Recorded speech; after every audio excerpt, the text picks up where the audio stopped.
As onlookers watched, Cuba raised its flag at the newly reestablished embassy in Washington in July. Now it's the U.S. turn to host a ceremony, although the U.S. embassy in Havana actually opened in July as well.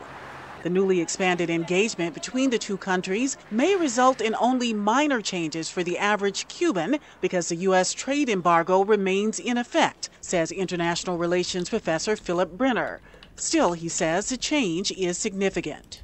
President Obama did an extraordinary act by empathizing with Cuba and, in some sense, with Iran.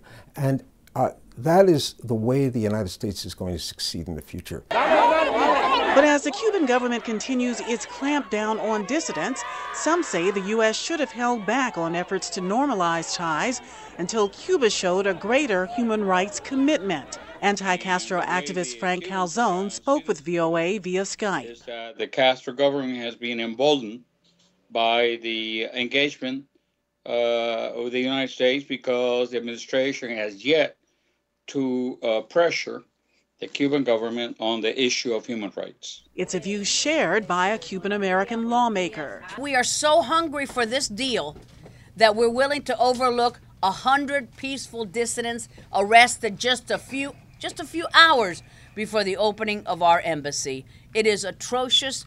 State Department officials say the embassy reopening and the stepped-up engagement with Cuba will give the U.S. a broader platform to raise human rights concerns and other issues with the Cuban government. Pam Dockins, VOA News, the State Department.